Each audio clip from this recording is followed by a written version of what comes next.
मोहनजोदड़ो में मिला कुबड़दार बेल अंकित किया गया है? ताम्रपत्र पर, चांदी पत्र पर, कांस्य पत्र पर या सील पर? साथियों, मोहनजोदड़ो में मिला कुबड़दार बेल जो है वह ताम्रपत्र पर अंकित किया गया है। पहला ऑप्शन बिल्कुल सही रहेगा।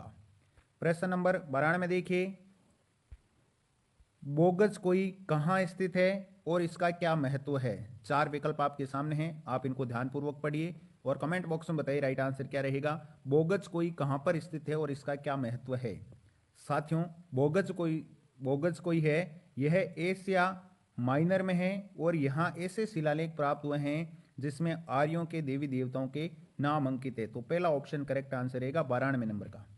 प्रश्न नंबर 13 में देखिए, बौद्ध धर्म अंगुत्तर निकाय में कितने महाजनपदों का उल्लेख किया गया है?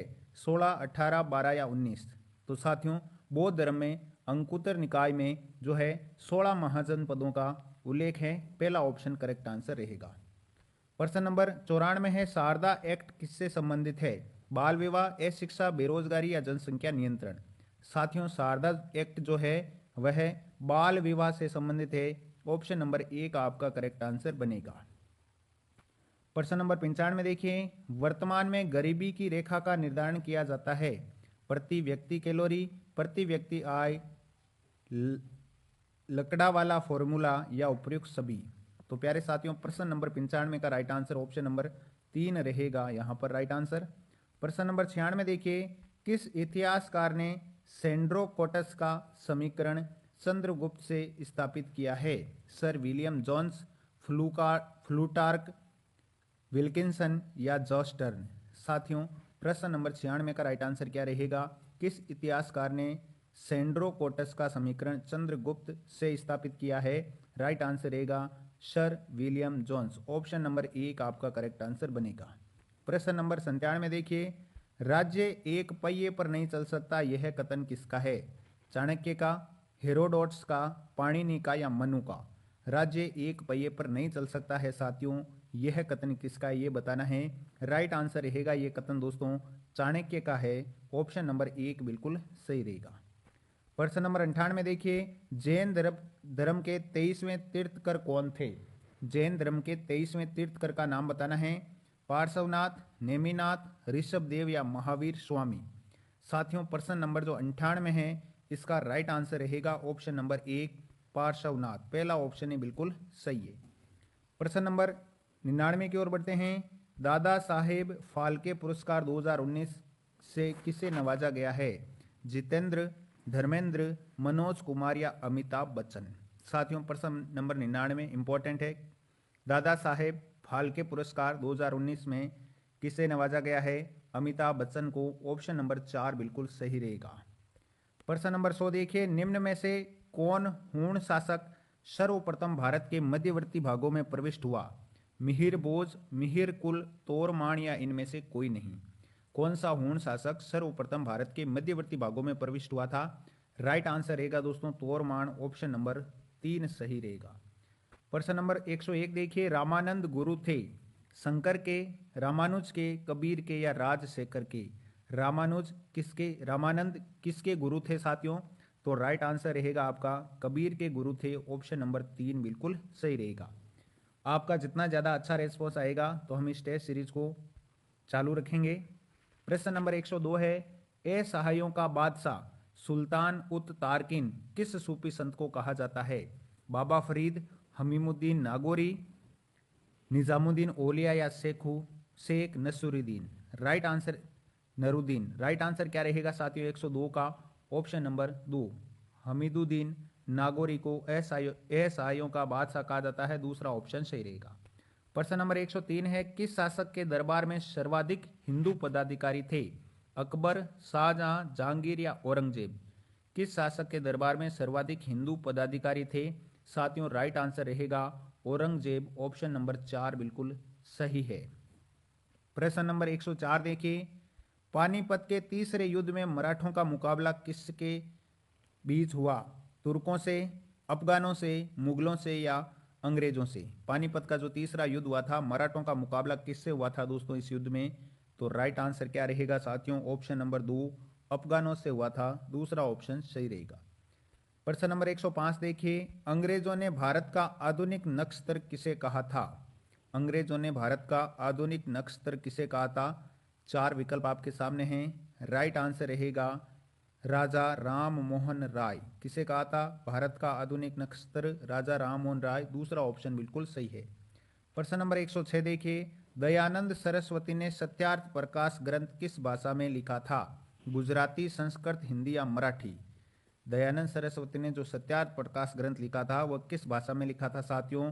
हिंदी भाषा में लिखा था। ऑप्शन नंबर 3 बिल्कुल सही आंसर रहेगा। प्रश्न नंबर आपका 107 देखिए, निम्नलिखित में से कौन सा जोड़ा सुमेलित नहीं है? तो बताइए जल्दी से, राइट आंसर क्या रहेगा? कौन सा जोड़ा सुमेलित नहीं है साथियों? 107 नंबर जो आप देख रहे हैं इसका राइट आंसर रहेगा दयानंद सरस्वती ने सती प्रथा का उन्मूलन नहीं किया था, ये गलत है। तो तीसरा जोड़ा यहाँ पर सुमेलित नहीं है, तीसरा ऑप्शन करेक्ट आंसर बनेगा। प्रश्न नंबर 108 की ओर बढ़ते हैं। यंग बंगाल आंदोलन के प्रेरणा स्रोत नेता थे? यंग बंगाल आंदोलन जो हुआ था उसके प्रेरणा स्रोत नेता कौन थे? रास बिहारी घोष, सुरेंद्र नाथ बनर्जी, एलिफिंस्टन या हेनरी डिरोजिया? 108 का राइट आंसर क्या रहेगा साथियों? यंग बंगाल आंदोलन के प्रेरणा स्रोत नेता थे हेनरी डिरोजिया। ऑप्शन नंबर 4 बिल्कुल सही रहेगा। प्रश्न नंबर 109 देखिए, किसने कहा था उठो जागो और तब तक लक्ष्य प्राप्त जब तक लक्ष्य प्राप्त न हो जाए मत रुको? बाल गंगाधर तिलक, स्वामी दयानंद सरस्वती, स्वामी विवेकानंद या सुभाष चंद्र बोस? तो दोस्तों ये सभी का सही होना चाहिए, स्वामी विवेकानंद का ये कथन है। ऑप्शन नंबर 3 बिल्कुल सही रहेगा। प्रश्न नंबर 110 देखिए, भारत में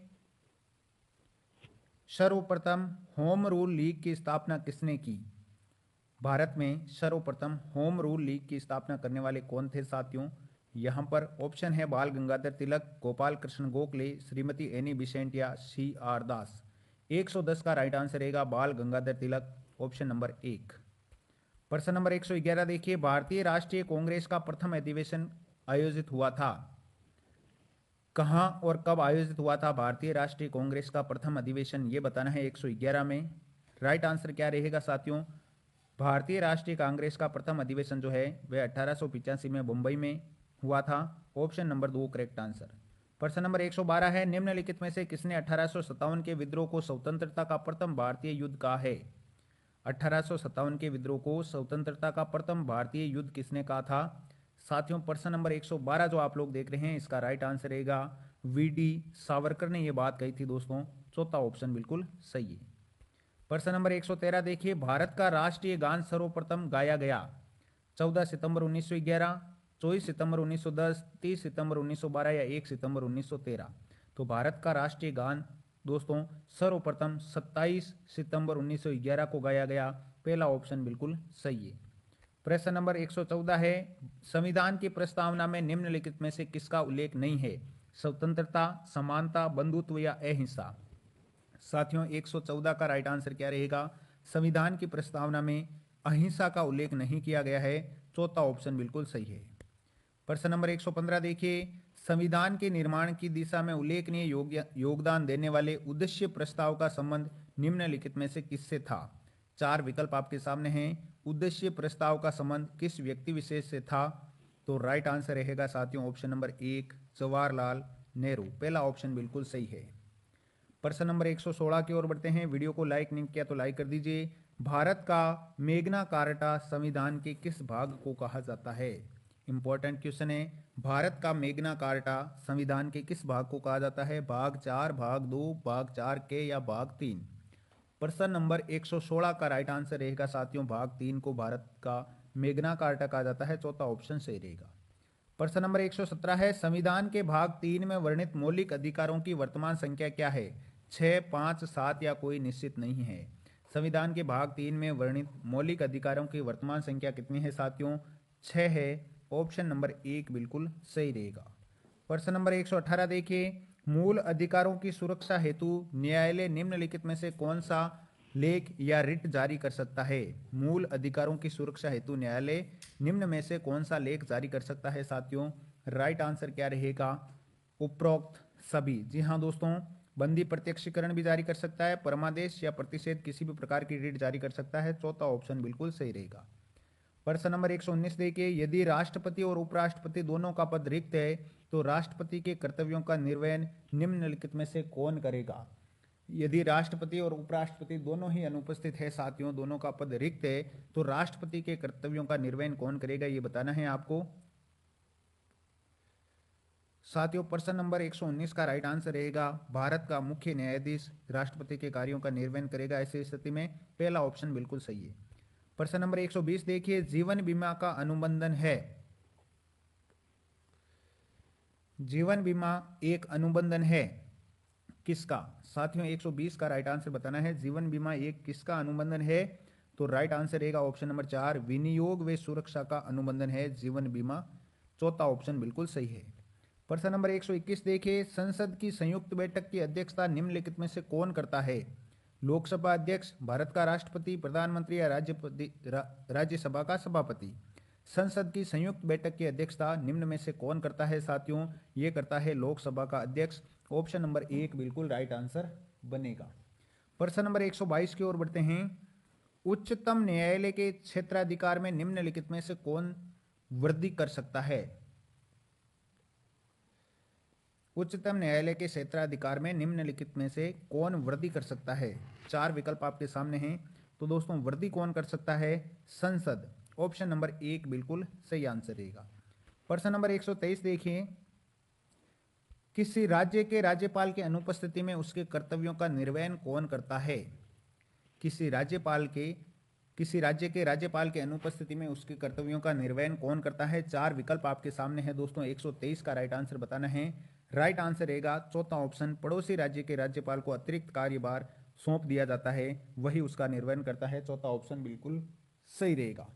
प्रश्न नंबर 124 की ओर बढ़ते हैं, सरपंच, उप सरपंच या पंच अपना त्याग पत्र किसको देता है। इंपॉर्टेंट क्वेश्चन है। सरपंच, उप सरपंच और पंच अपना त्याग पत्र किससे संबोधित करता है साथियों। राइट आंसर रहेगा विकास अधिकारी, ऑप्शन नंबर 2। आगे बढ़ते हैं, जैव मंडल में भू जैव रसायन चक्रों में विभिन्न कड़ियों के बीच माध्यम का कार्य कौन करता है। 125 नंबर आपके सामने अवेलेबल है साथियों। जैव मंडल में भू जैव रसायन चक्रों में विभिन्न कड़ियों के बीच माध्यम का कार्य कौन करता है, जल करता है। चौथा ऑप्शन बिल्कुल सही रहेगा।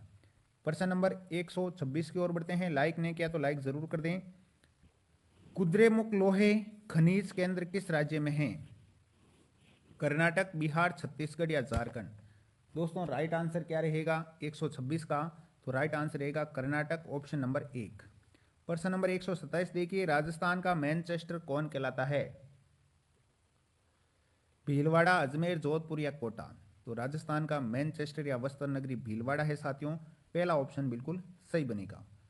प्रश्न नंबर 128, भारत में मूंगफली, कपास, तिलहन उत्पादन में सबसे अग्रणी राज्य कौन सा है। भारत में मूंगफली, कपास, तिलहन उत्पादन में सबसे अग्रणी राज्य कौन सा है साथियों। राइट आंसर रहेगा गुजरात, ऑप्शन नंबर 2। प्रश्न नंबर 129 देखिए, गीत गोविंद किस चित्र शैली का है। मारवाड़, मेवाड़, कोटा या बीकानेर। तो साथियों गीत गोविंद जो है वह मेवाड़ शैली का है। ऑप्शन नंबर 2 करेक्ट आंसर बनेगा। अगले प्रश्न की ओर बढ़ते हैं।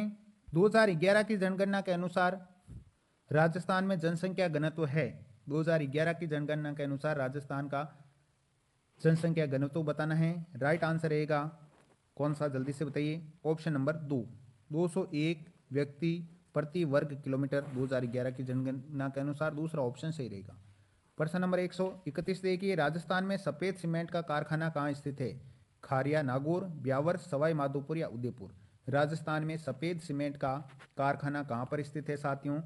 राइट आंसर आपको बताना है 131 का। राइट आंसर रहेगा खारिया, खंगार, नागौर, ऑप्शन नंबर 1।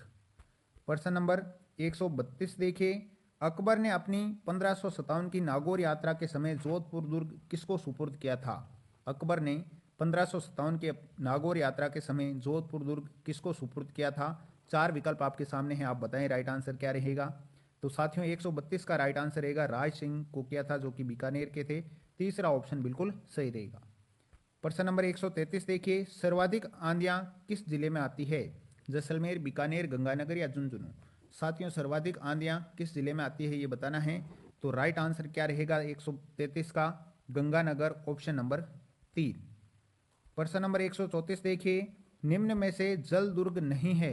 गागरोन, भैंसरोडगढ़, शेरगढ़ या कुंभलगढ़। बहुत ही अच्छा क्वेश्चन है। जल दुर्ग की श्रेणी में कौन सा नहीं आता है? तो साथियों जल दुर्ग में नहीं आएगा कुंभलगढ़ का दुर्ग, ऑप्शन नंबर 4 बिल्कुल सही रहेगा। वीडियो को जितने लोग भी देख रहे हैं लाइक जरूर कर दीजिएगा ताकि हम आगे भी आपके लिए टेस्ट सीरीज चालू रखें। राष्ट्रीय कृषि आयोग ने कितने जिलों को मरुस्थलीय माना है?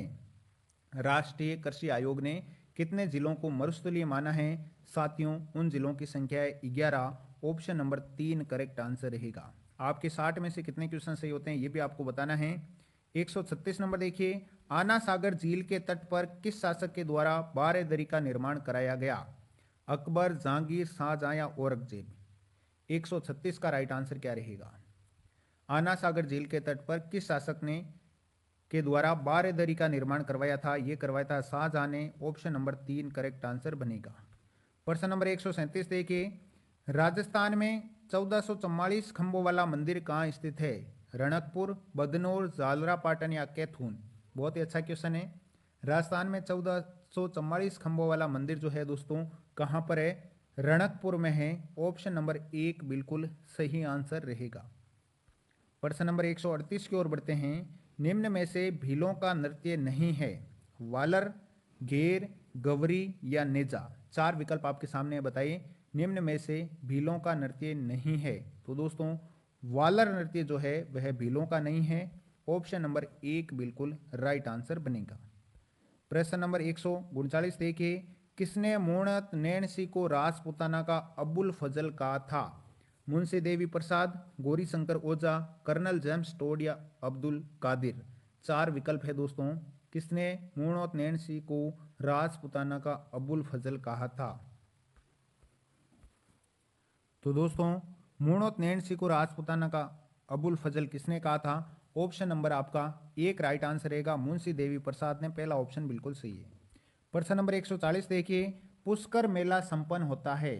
पुष्कर मेला संपन्न होता है कार्तिक पूर्णिमा, माघ पूर्णिमा, श्रावण पूर्णिमा या चैत्र पूर्णिमा को। 140 का राइट आंसर आपको बताना है। पुष्कर मेला जो है दोस्तों वह कार्तिक पूर्णिमा को संपन्न होता है। पहला ऑप्शन ही बिल्कुल सही आंसर है। प्रश्न नंबर 141 देखिए, योजना विधि व समस्या समाधान विधि में क्या अंतर है? 4 विकल्प आपको दिए गए हैं। योजना विधि व समस्या समाधान विधि में अंतर आपको ढूंढना है साथियों 4 विकल्पों में से। तो बताइए राइट आंसर क्या रहेगा?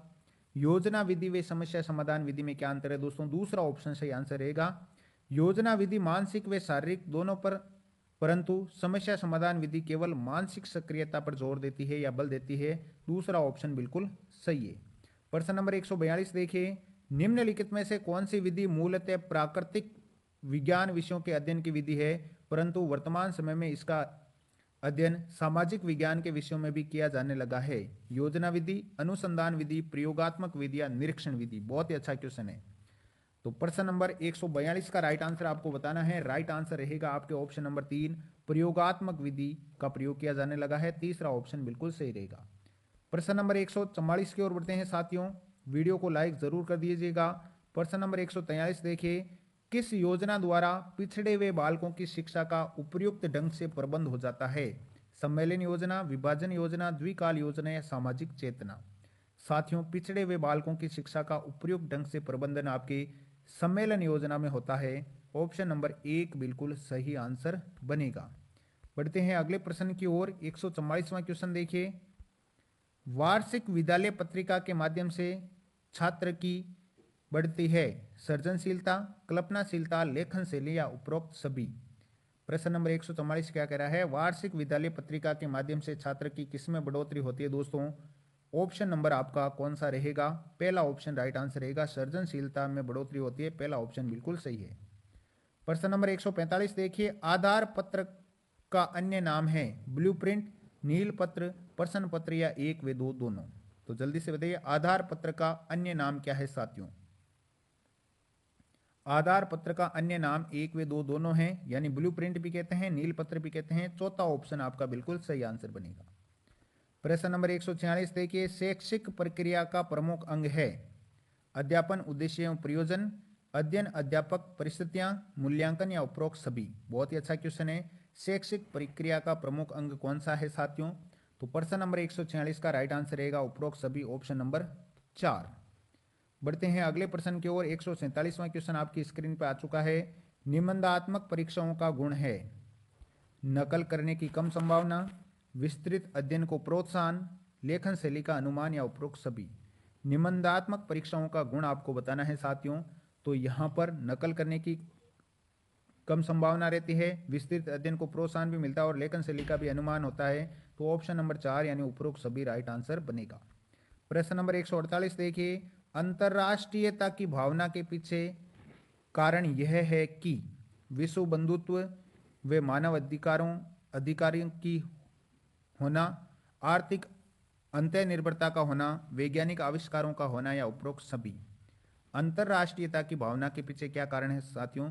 राइट आंसर रहेगा विश्व बंधुत्व व मानव अधिकारों का होना। पहला ऑप्शन बिल्कुल सही है। प्रश्न नंबर 149 या 149 प्रयोजना विधि में शामिल नहीं है। जल्दी से बताइए दोस्तों, प्रयोजना विधि में कौन सा शामिल नहीं है? 4 विकल्प आपके सामने हैं। तो दोस्तों प्रयोजना विधि में आप सभी को पता होना चाहिए गृह कार्य नहीं दिया जाता है। चौथा ऑप्शन आपका सही बनेगा। तो ये प्रयोजना विधि का पार्ट नहीं है। प्रश्न नंबर 150 देखिए। सामाजिक अध्ययन में दूरदर्शन का महत्व क्या है? अत्यधिक विश्वसनीयता तथा प्रभावी साधन, सामान्य ज्ञान का विकास, समसामयिक विषय वस्तु का ज्ञान या उपरोक्त सभी। दोस्तों 150 का राइट आंसर बताना है आपको। सामाजिक अध्ययन में दूरदर्शन का क्या महत्व है? राइट आंसर रहेगा उपरोक्त सभी, ऑप्शन नंबर